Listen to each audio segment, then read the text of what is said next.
Assalamualaikum warahmatullahi wabarakatuh. Saya Bimo Lingga Pradana dengan NIM 0300-19009 akan membawakan materi sistem dan metode penambangan dengan dua perusahaan yang berbeda dan metode yang berbeda. Yang akan saya bawakan pertama yaitu dari PT Aman Mineral dengan metode tambang terbuka. Dapat kita ketahui, penambangan terbuka merupakan suatu kegiatan penambangan yang dilakukan di atas permukaan dan para pekerjanya berhubungan langsung dengan ular luar. Secara umum dapat dikelompokkan ke dalam 4 metode berdasarkan jenis endapannya. Yang pertama ada open pit, yang kedua ada quarry, yang ketiga ada strip mine, yang keempat adalah field mine.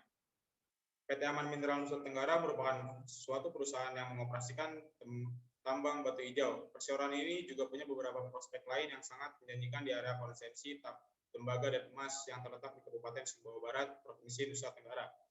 PT Aman Mineral Nusa Tenggara telah memproduksi sekitar 3,6 juta ton tembaga serta 8 juta ons emas dengan masa tambang dan diikuti pengolahan stokpile jangka panjang.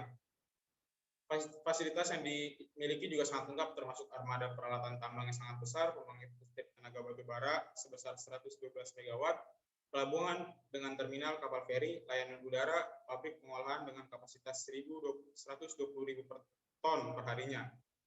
Lalu masuk ke metode penambangan. Sistem metode penambangan yang diterapkan oleh PT Aman Mineral Nusa Tenggara merupakan tambang terbuka dengan metode open pit.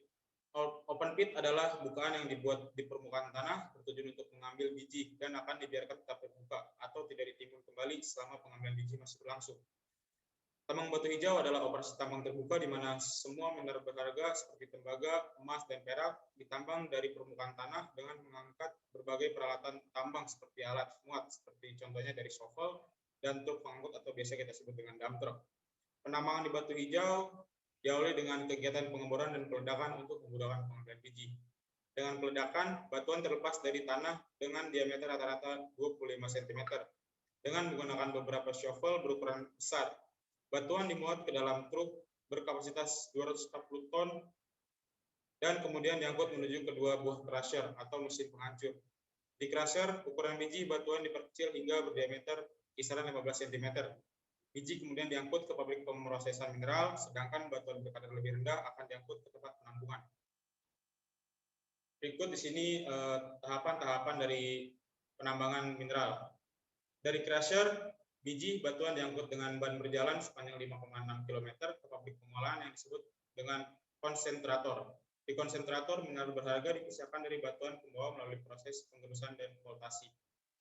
Biji batuan setelah dicampur dengan air laut, kemudian digerus menggunakan dua pengerus yang disebut semi-autogenous atau SEC mill dan 4 buah ball mill.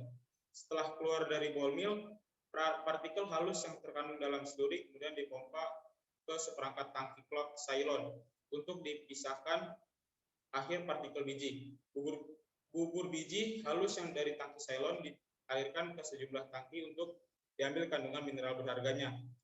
Tangki ini biasa kita sebut dengan sel flotasi. Proses flotasi tidak menggunakan bahan kimia secara berlebihan sehingga aman bagi lingkungan sekitar. Secara fisika sendiri, proses ini memisahkan mineral berharga dari batuan pembawa dengan menggunakan gelembung udara dan regen dalam jumlah kecil. Lalu jenis pertama akan meningkatkan mineral yang berharga, sedangkan jenis yang kedua berfungsi untuk menstabilkan gelembung yang terbentuk oleh proses pengadukan.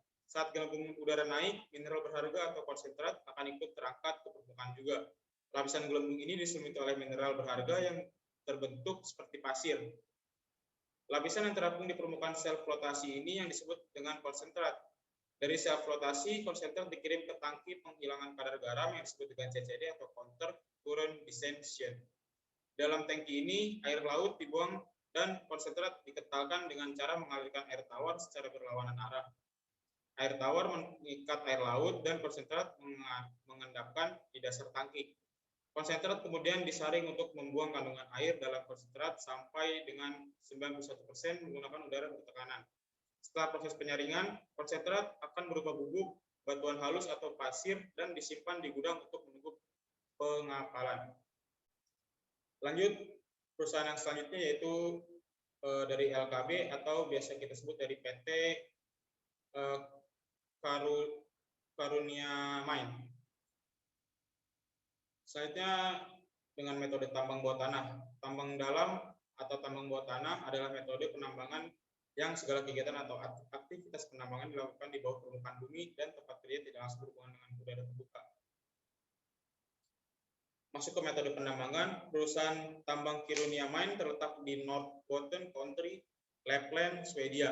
Tambang Kirunia telah beroperasi sejak 1898 dan telah menghasilkan lebih dari 1 miliar ton biji.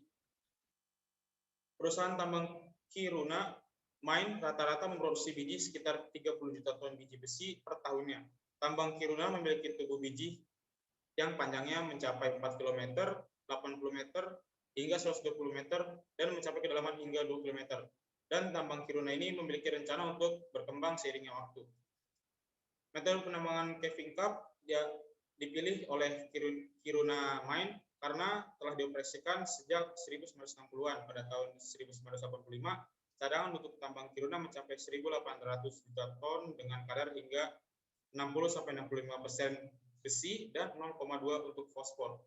Pada tahun 2018, tambang Kiruna memiliki cadangan terbukti dan cadangan terkira sekitar 683 juta ton dengan kadar besi 43,8%. Tambang ini mempunyai kedalaman sekitar 3,5 km yang merupakan salah satunya tambang paling dalam di dunia. Mulai dioperasikan secara modern pada tahun 1957, dalam tambang ini mencapai 2 km. Sublevel caving adalah cara penambangan yang dimulai penggaliannya dari atas ke bawah, di mana penggalian dilakukan selapis demi selapis, penambangan dilakukan secara lateral. Seluruh ketebalan endapan biji di antara kedua sublevel diambil dengan cara meruntuhkan suatu tumpukan bekas penyangga atau timber mata liar akan terjadi pada bagian atas sehingga memisahkan biji dengan overburden. Sistem ini biasanya digunakan untuk menambang biji dengan kriteria seperti endapan memiliki ketebalan yang sedang, kemiringan endapan untuk metode ini tidak terlalu berpengaruh, ketebalan endapan kisaran kurang dari 30 meter, lalu menyebabkan subsidence pada permukaan tanah, maka permukaan tidak boleh terdapat bangunan. Dan yang terakhir memiliki kadar dan mining recovery yang sangat tinggi. Lalu cara penambangan ini dapat dikatakan merupakan suatu penambangan transisi antara top slicing dengan penyanggaan atau block caving. Tetapi penambangan dengan cara ini juga dapat dianggap sebagai self level stopping dengan block caving. Walaupun demikian, terdapat persyaratan dalam melakukan penambangan dengan menggunakan metode ini, yaitu overburden harus dipecah-pecah dalam ukuran besar atau blok-blok. Berikut daftar pustaka yang saya ambil. Kurang lebihnya mohon maaf. Wassalamualaikum warahmatullahi wabarakatuh. Terima kasih.